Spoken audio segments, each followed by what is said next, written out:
Sunrise Town is my personal art project I've been working on since summer, and before I even start explaining everything going on, I recommend just going to the slideshow linked at the top of the description and checking it out for yourself and then coming back.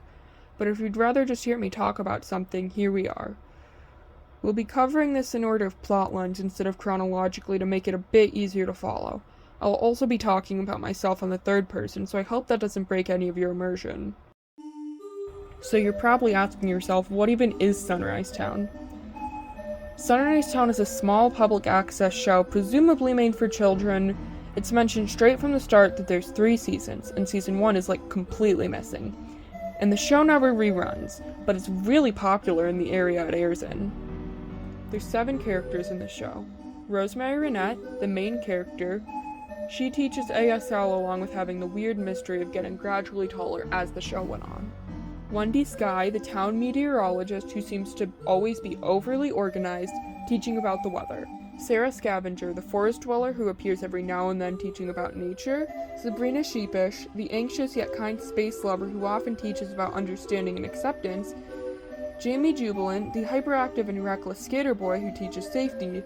Aiden Astute, the soft monster photographer who teaches about the values of memory of people you care about. And Roxy Kuromi, the librarian who teaches about self-expression through words. The show aims for a more educational aspect while trying to appeal to a broader age range with more general topics like self-exploration instead of a certain grade level teaching. What's linked to Sunrise? There's currently an active AO3 page for Sunrise where extra written content is added, the Sunrise Town email account, and the channel you're watching right now. This is when we get past the initial post and into the currently updating story. Meet the team. This slide is incredibly important as it introduces 2 extremely essential characters. Sam, the leader of the archival project, and Clover, the social media manager and main viewer of the show. These 2 are incredibly important for now, so keep them in mind. As we get past the initial post and into the currently updating story, let's look at the smaller lore from the slides. The first update released was Rosemary's ASL lesson, a yet-to-be-released but teased video of Rosemary teaching the signs for P, Q, R, and S in American Sign Language.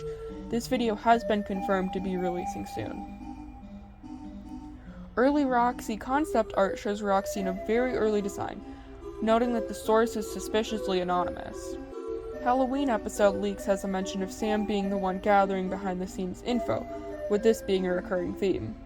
Special character info tells us of a scrapped character, the original plans for Wendy to be the host of the show, and a new addition to the AO3 book known as Sarah's Adventure Blog, which has a lot of significance to the story. November updates is our first mention of the Max the Raccoon clip, and news that the ASL segment would be released as well. Holidays in Sunrise reveals the news about Mooncell Hell, an edgier spin-off of Sunrise, along with teasers for actual clips of the puppets in motion. Now I'll be talking about the codes on certain slides, which were silently added and first actually mentioned on slide 19 by Clover, who confirms they didn't break them by asking if Sam left them there intentionally. On slides 3, 5, 9, 10, 12, 14, 15, 16, 17, 19, and 20, there are messages in 3 different types. One is just in plain words, reading, "Do you know how to translate binary?" on slide 16. 2 codes in base 64, and the rest in binary code. There seem to be 3 characters talking through the different messages, but none are outright mentioned. We can infer the characters are Rosemary using binary and asking about the translation, Roxy who writes binary differently, and Sarah who uses base 64. These can be seen by codes found on their character slides. We'll start with Roxy's codes. Hers seem to be on slide 9 and 14, the only slides that focus directly on her. On slide 9, the binary converts to the phrase, "I see you, do you see me, I wonder?" And on slide 14, "Is that supposed to be me?"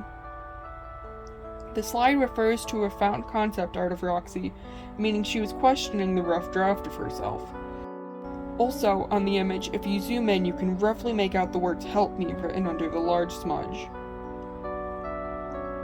Sarah's codes are in base 64 and appear on slides 5 and 19. On slide 5, the code translates to, "Where the fuck are we?" with a capital letter at the start of each word, and no spaces. Her other code on slide 19 translates to "Can my gift be to leave this hell?" on the Christmas slide.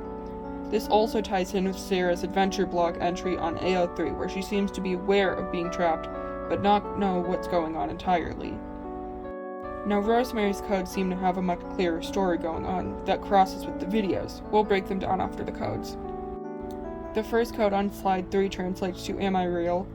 The other codes are "Turn on the TV," "Nothing is forever," "Am I a cute cat?" "I don't remember doing this." These are codes we can assume to be from Rosemary. These show her being aware of the outside viewers and trying to speak directly to them. "Turn on the TV" ties in with the events of the 3 videos, along with a note on the AO3 book. The important part of the note at the end of chapter 3 reads, "Also, Sam is being really weird about me turning off my TV when we're on calls, and I have no friends to whine to.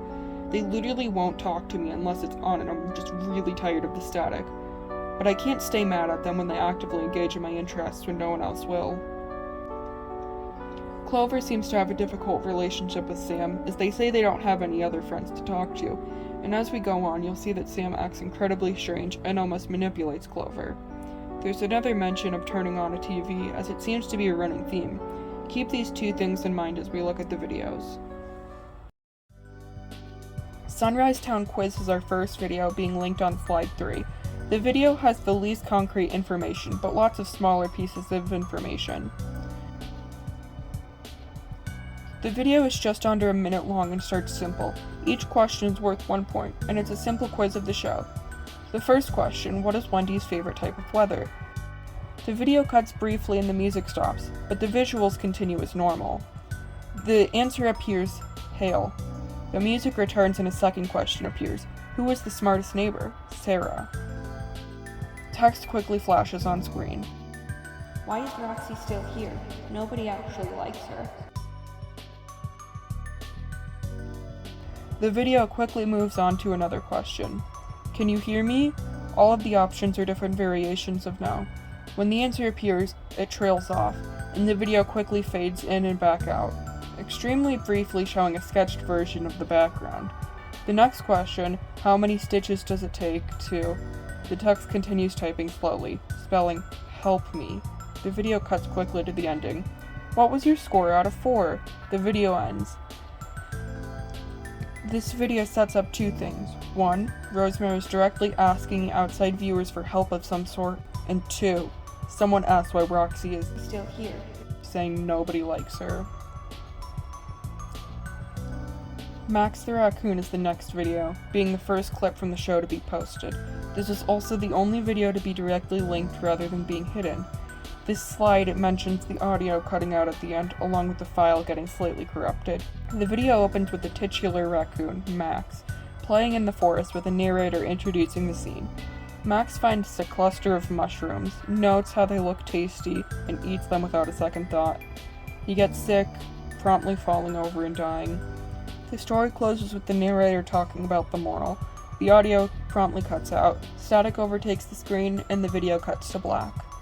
After a few seconds, a voicemail message plays, and someone begins talking. We can assume it's Clover, as the only 2 characters currently are Sam, who is directly named in the voicemail, and Clover. They apologize to Sam and express how much they missed them. They mention how they hope Sam isn't mad at them for an incident that isn't mentioned. They say goodbye and end the message. The final video has similar events to the previous one, with Clover calling Sam. They seem surprised when they pick up, causing them to get very excited. Only Clover's half of the conversation can be heard. Clover asks if Sam can hear them before remembering to turn on the TV. They apologize, and the frame, previously dark, lights up with static, the only light in the room.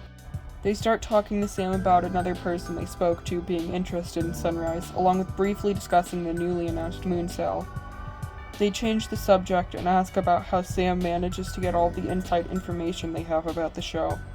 Clover doubles down and mentions how they think Sam isn't telling them something, also bringing up the secrecy of the videos up. There is a pause, and Clover laments how Sam hung up on them again. They groan, saying they need better friends. The final code, which I haven't translated, is a link to the last video. End Act 1. So, Act 1 sets up some of the plotlines in the show. Roxy and Sarah having awareness yet limited understanding of their situation, Sam's manipulation of Clover, and Rosemary, who has reached out multiple times for an outsider seeming to know a lot about the show.